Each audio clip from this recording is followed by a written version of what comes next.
Natali. Lia! Rhea! Lia ni Natali! Aunt Natalie? Rhea. Natali, No, Lia. Ali is right now. No. Awuzanu yamanari ubunona ntawapi. Anything happen? Hari ibintu byabaye cyangwa? No, I just need to find him. I can't reach his phone. Oya nuko namushakaga ngo telefone kabitari gucamo. Right now. What happened here? Cyagenze bite? What's wrong? Kibazo ki? Selena, he learned. Selena yabimenye. Ali learned that Babibwiranye yabimenye. Kuki? he knows that George is his father. Arabizi ko George ari wese uyu nawe ntabyo yarazi. Iriya arabyumva. Oh, okay. Okay. Come sit down, father. George ni wese wa Yamani. Did George finally just say it? Not George. George ni wabivuze wapi? Alex told him. Alex ni wabimubwiye. Hello guys, I hope you are okay. So guys, rero sorry ho gakeya, reka tubanze twamamaje mbanze mbabwira aka kantu, ariko video yanyu nyine iraje komeze. Vuga ngo guys, hari ukuntu nyine rero tuno dufilime ntutwishimire, ariko bikangombwa ko ukeneye full nyine episode cyangwa full season. Icyo gusaba no gufata iyo nomero iri muri screen, igihugu cyose wabuhereyemo cyose, tuguha filime ku buryo bwiza sikakugeraho. Utwandikira WhatsApp. Ihangayika, habonetse muganga gakondo utanga ubuvuzi bw'umwimerere kandi bushingiye ku bimera.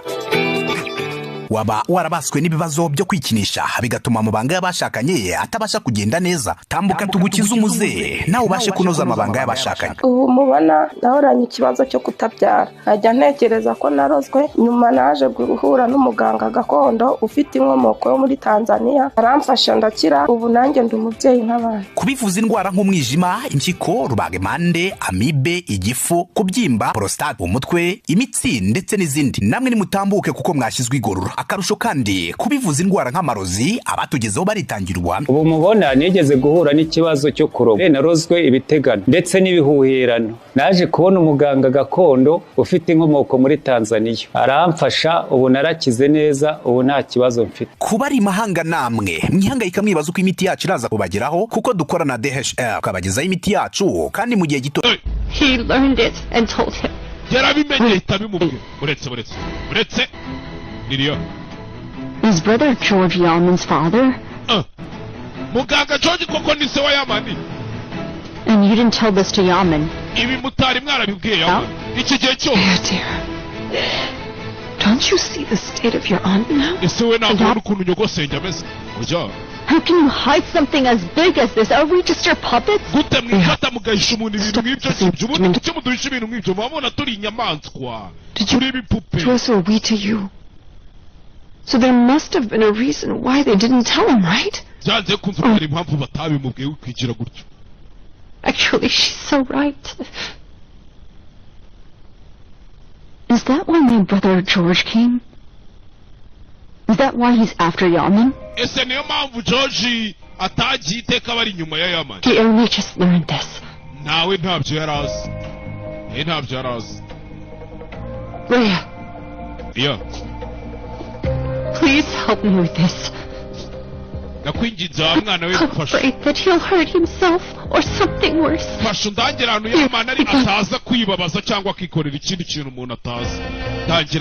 Yaman board.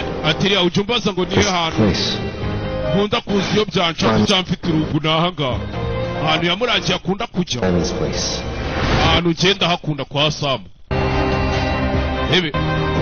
Hakuno yarahacitse cyetsangu Yamana ari kandi koko ni naho ugiye he Rhea where are you going?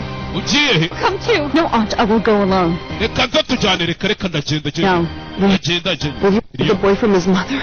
You think you can let us hide? Ushaka kwima umwana we nyina kubera kari boyfriend we ngenda biyamye ndagenda uwumwe Rhea sho What?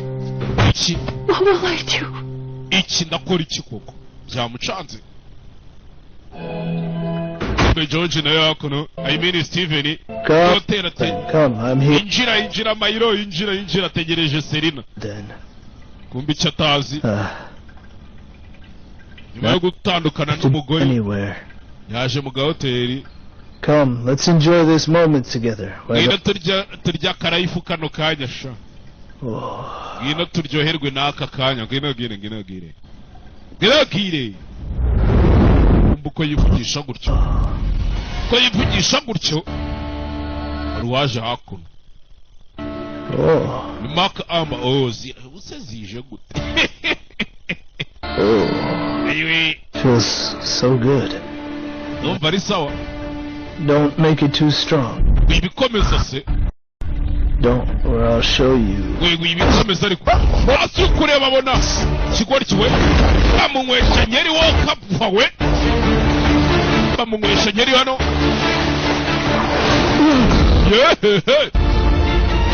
barongera baramwinika baramurwaye iki kigori kamutere na turunevise muri gereza mupfumura urupyiko baramurwaye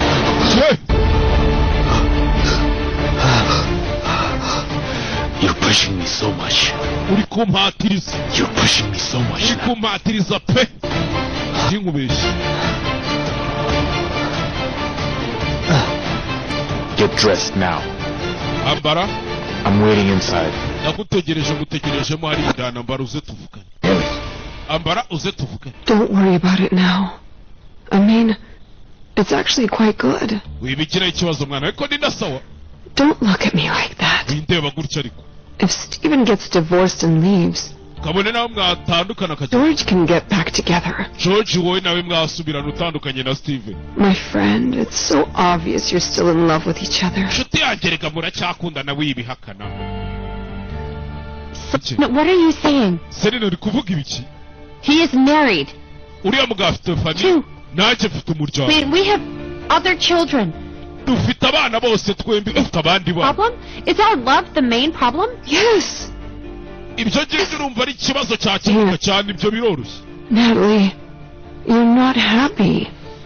Natalie nubwo ufite umugabirika ntago wishimye. Everyone around you unhappy. Ariko nyamara uriya kuri ruhande nibwo uba wishimye adahari ntago uba wishimye. Thanks so much. I mean, this was such a good conversation that I don't want to stay here and make it.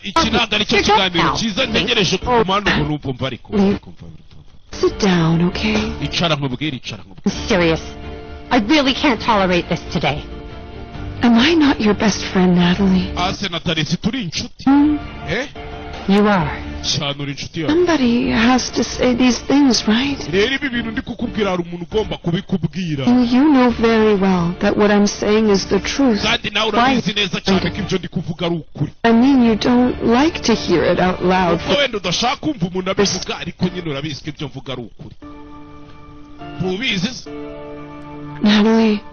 Natalie, this home was never actually a home. Don't try to put it back now. Run, my friend. Okay? You can start over where you left off with George. You can. That's what he wants. Selena, what are you saying? That man is married just like me. He used Emmett as an excuse to stick around. His son, he just learned about him. Where would he go? Now, please, I have 4 children, and right now the only thing that matters are their lives. I don't care about other things.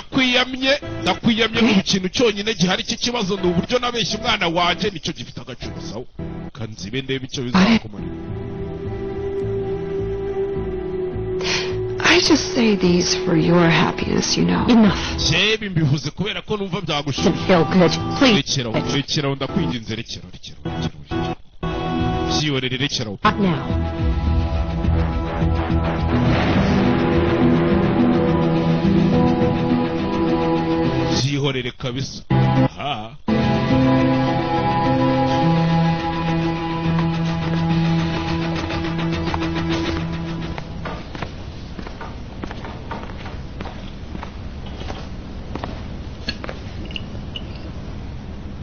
I'd like to offer you some.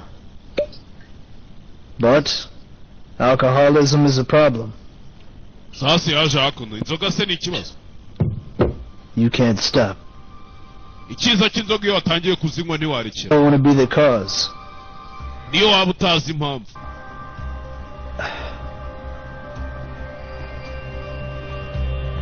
none akiri igihe muri lavabo sha Yes, what do you want from me, Mark? ngambwira Mark uranshaka iki Add to your knowledge. Selena and I are still in contact.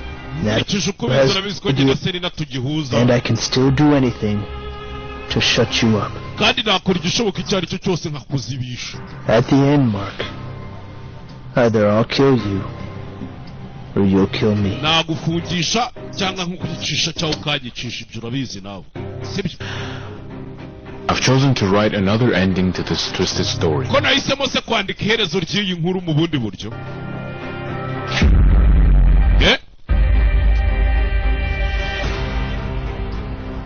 Aren't you curious about it? ntago ushaka nta matsiko ufite yo kureba ibiri mwaho se ntushugunye imbere amverope ntago ushaka kureba ibiri mwaho ngaho kureba bamuhaye ya mafoto ye na Selena bari gukora ibirangira do bari mu birangiro yarikanze mafoto yarayabonye ntabwo yari azi ko ayo mafoto ahari nawe nyashyire hanze se ko wisashije ngo umugore we yaguciye inyuma nawe nyashyire hanze Through her complaint, I went back to my daughter. rero nagira ngo ubwire ko Selena ikirego yakivanyemo nasubiye mu rugo iwanjye n'umugore wanjye n'umwana wanjye cyo none se What can I do for your family's happiness? basi uragira ngo nkore iki kugira ngo umuryango wawe That wishime stolen. subiza ibyo The bill then. fagitire nangahe Tell me. Let's deal with it. yimbwire tubikemure My reputation, wanyambuye icyubahiro cyanjye my fatherhood, unyambura ubupapa bwanjye ku mwana wanjye my old power as well. n'imbaraga zose nari mfite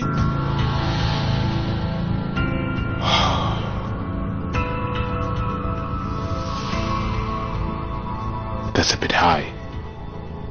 So let's not be too hard on you yet.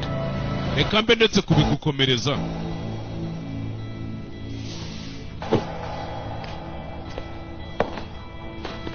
sho By the way, hagati aho I suppose I don't need to tell you that if anything happens to me or my daughter, nk'umubyeyi the photos will be sent. sinshaka kubikubwira ko icyaba kuri cyo cyaka umukobwa wanjye ingaruka zaza ari mbi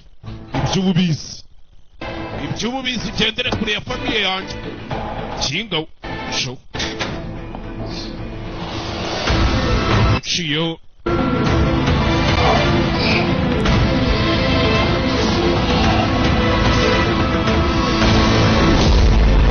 yarababaye shawo Steven yarababaye shawo aramufite hano nta kintu afite cyo gukora nawe ntacyo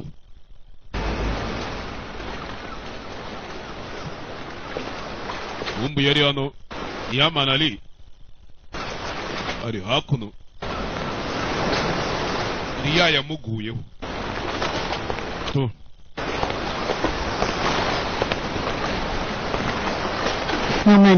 Yaman karabaye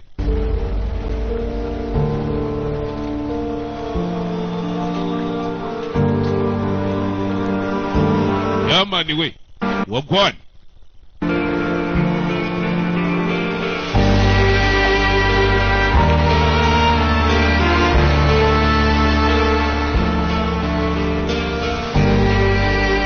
You okay? meze neza yimeze neza sure cyane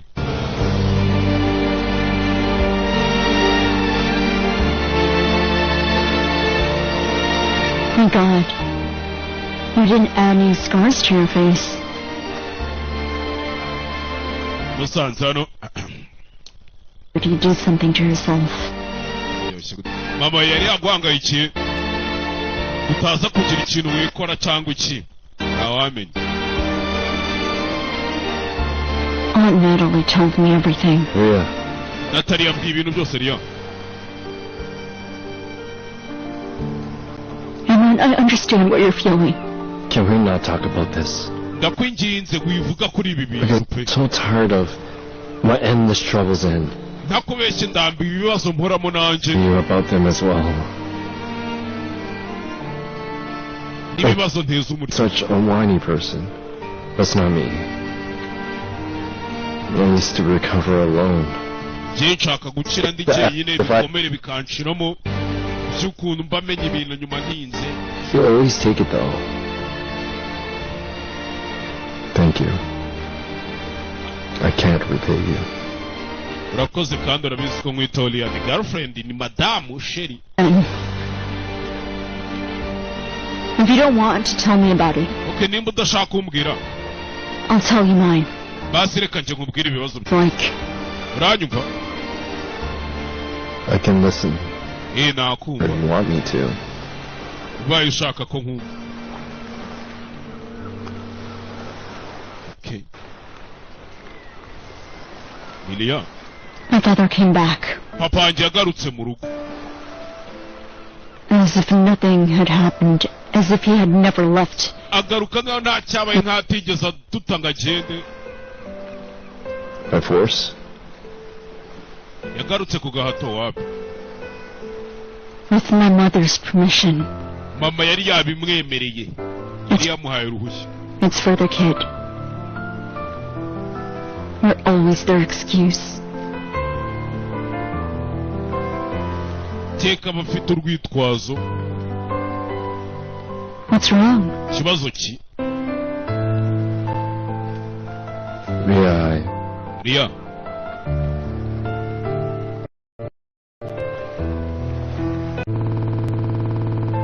I need to tell you something.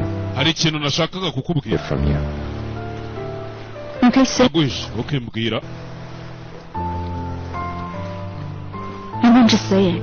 Kimbwire yaman. Bangubwire.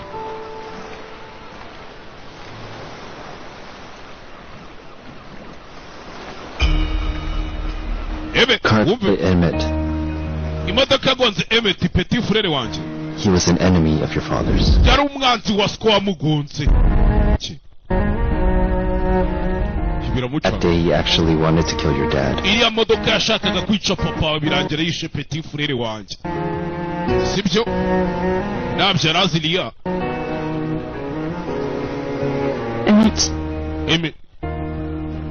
Emmett se. Did Emmett die because of my father? Bivuze ngo yapfuye kubera papa wanjye, sibyo?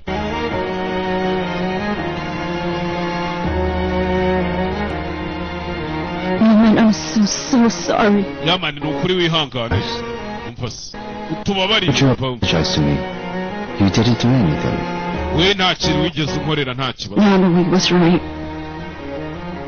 About what? Yaman, wavugaga ukuri ku biki? The troubles of parents should not be such a burden on their children. Ibibazo by'ababyeyi ntabwo byakagiye biba umutwaro ku bana. Amakosa y'ababyeyi ntakagaruke ngo abere abana babo umutwaro. Agasko muri Bibiliya handitse ngo nzahora ngwarya gukiranirwa kw'ababyeyi. Ngo abana nzabahora gukiranirwa kwa base kugera ku bivure n'ikikumbi serira hakuno. Guhamagara no. Welcome back home. Kaza neza mu rugo sheri wanje nivumbure kaba kari kumunyega do. The head of our family. Siti hati wagarutse ngo niwe chef w'umuryango bimeze bite? Yirame wa mugore. Yirame wa shano.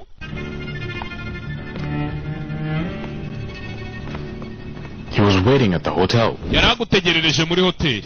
Sibyo? What hotel? Iye hoteli se. Iye hoteli. Look, Selena.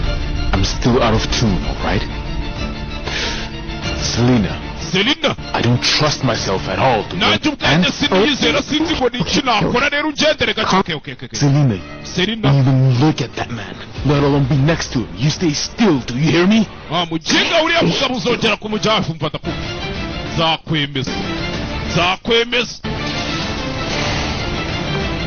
Zakwemeza kandi uzabibona. Uzabibona ntugire ngo. Kumubona bo hakuno. Yamani nande. Aliya. Ariano.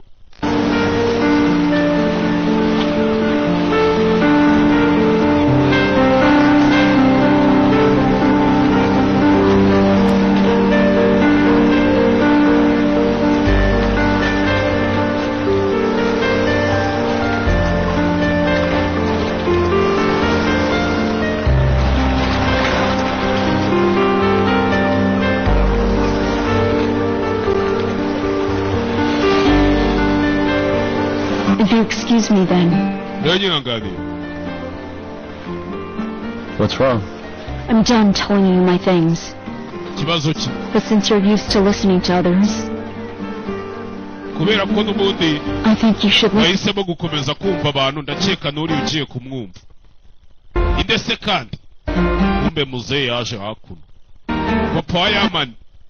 George Aiden.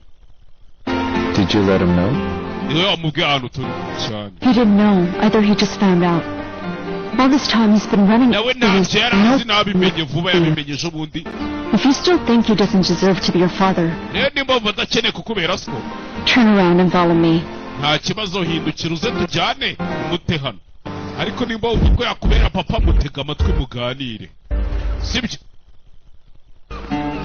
George.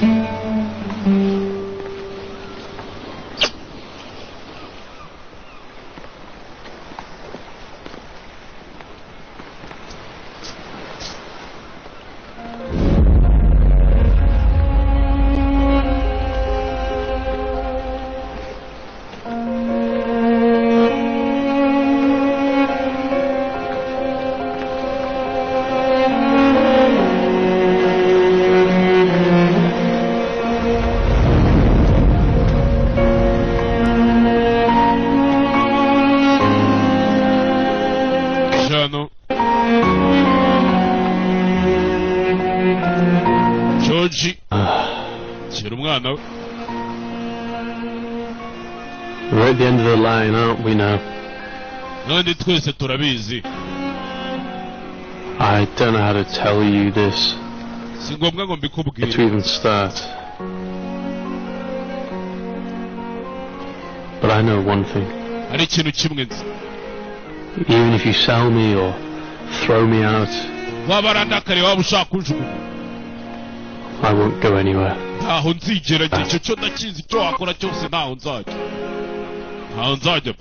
What do you want from me?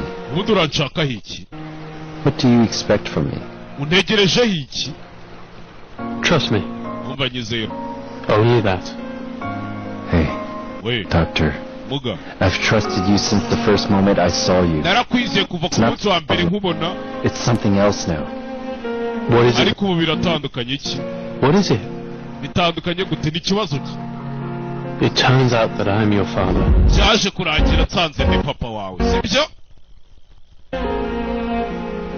Is there anything this can't solve? Don't do this, Doctor. Don't do what? Don't push it. Don't you have a family? Son. Dennis.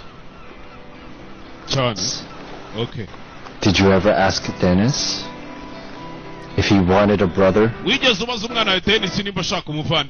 you ask your wife? Would she accept a wilding in her house? Never get permission from anyone about the important things in my life. I can't make it. I can't be anywhere I don't fit. Believe me, I tried a lot already. Where do I fit? I'm better without it, okay? I'm better my own. Wait, Petit. Bibutse filime cakuri de kuri Star Times. Ganza TV buri munsi kuwa mbere kugera kuwa gatanu ubundi tukirira sho nk'ibisanzwe nta gutinda mu nzira. Akuno cyana yagize gutya kigwamo Discord akino Amigo. I will not. Nekura gendere kare I'll let you go, you man. Ntago nkureka ngo ugende Listen, Doctor, I'm so tired. Muganga ndanani. Please leave me and go. Basi ndekura nishe nkurekura ugeheza. I won't go. I just found you, so how could I just leave you?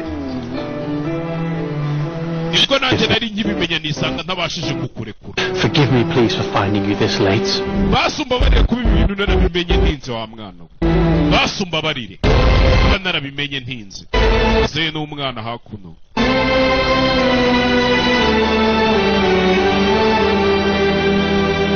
Ayo nguko